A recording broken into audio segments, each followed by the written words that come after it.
नमस्कार मंडळी, आजचा माझा दिवस खूप छान आणि हेल्दी सुरुवातीने झाला। सकाळची सुरुवात मी गरम गरम पाण्याने केली। त्यामध्ये ना मी दालचिनीचा थोडेसे तुकडे टाकून पाणी पिते।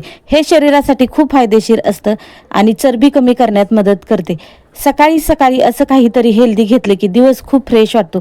पण ही सवय आपल्याला हेल्दी बनवते। आपण रोज मोठं काहीतरी करायचं असा विचार करतो, पण खरं बदल घडतो तो असं छोट्या छोट्या सवयींमधून, हो की नाही।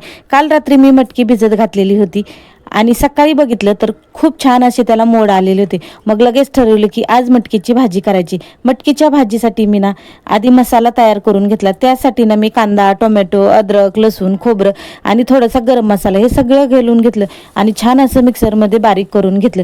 आता फोडणी घालण्यासाठी ना कढईमध्ये मी तेल टाकून घेतलं आणि त्याला फोडणी घालून घेतली। मसाल्याचा सुगंध इतका छान येत होता की भूक अजून वाढलेली होती। आता कढईमध्ये ना गरम तेल टाकून घेतलं, फोडणी दिली, त्यामध्ये घातलं होतं लाल तिखट, मीठ, तयार मसाला आणि थोडासा गरम मसाला। मग त्यात ना मोड आलेली आपल्याला मटकी घालायची आहे आणि मटकी सुद्धा अगदी 2-3 मिनिटं आपल्याला यामध्ये छान अशी परतून घ्यायची आहे।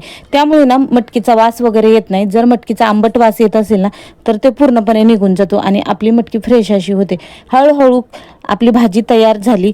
खूपच टेस्टी आणि छान दिसत होती ही भाजी। तोपर्यंत ना मी पटकन इथे चपात्या करायला घेतल्या। घरात कामं असली की असं मल्टीटास्किंग कामं करावे लागतात, हो की नाही।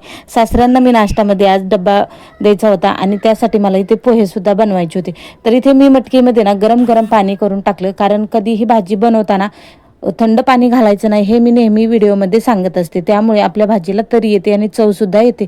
त्यामुळे भाजीत कधीही थंड पाणी आपल्याला घालायचं नाही। तर पटकन इथे मी अंडे वगैरे सगळं उकडून घेतलेलं होतं आणि पीठ सुद्धा भिजू घालून ठेवलेलं होतं। त्यामुळे छान असं पीठ भिजलेलं होतं। बाकी सगळं तर माझं रेडी झालेलं होतं। म्हटलं चला आता पटापट चपात्या करून घ्यायचा आणि डब्बा भरून द्यायचा। तर इथे मी त्यासाठी चपात्या बनवायला घेतल्या। आता अशा टम्म फुगलेल्या चपात्या बघल्या की ना चपात्या करायला आणखीन हुरूप येतो, हो की नाही। तर तुमचं कसं असतं हे कमेंट करून मला नक्की सांगा। तर पाहू शकतात अशा टम्म फुगलेल्या, काटोकाट फुगलेल्या आपल्या इथं मस्त अशी चपात्या रेडी झाल्या होत्या। बाजूला इथे मटकीची भाजी सुद्धा रेडी झालेली होती। तुम्ही म्हणत असाल तर याला तेल दिसत नाही, पण जास्त तेल मी भाजीमध्ये घालत नाही, अगदी थोडंसं तेल घालत असते, कारण जास्त तेल खाणं आपल्या शरीरासाठी चांगलं नसतं।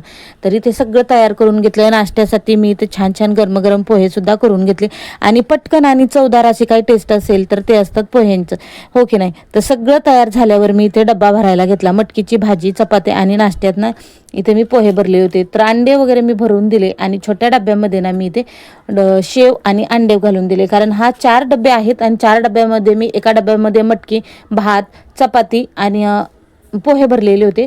तर इथे छोट्या डब्यामध्ये मी अंडी आणि इथे शेव दिली। तर हा व्हिडिओ तुम्हाला कसा वाटला, आवडला असेल तर प्लीज लाईक करा, शेअर करा आणि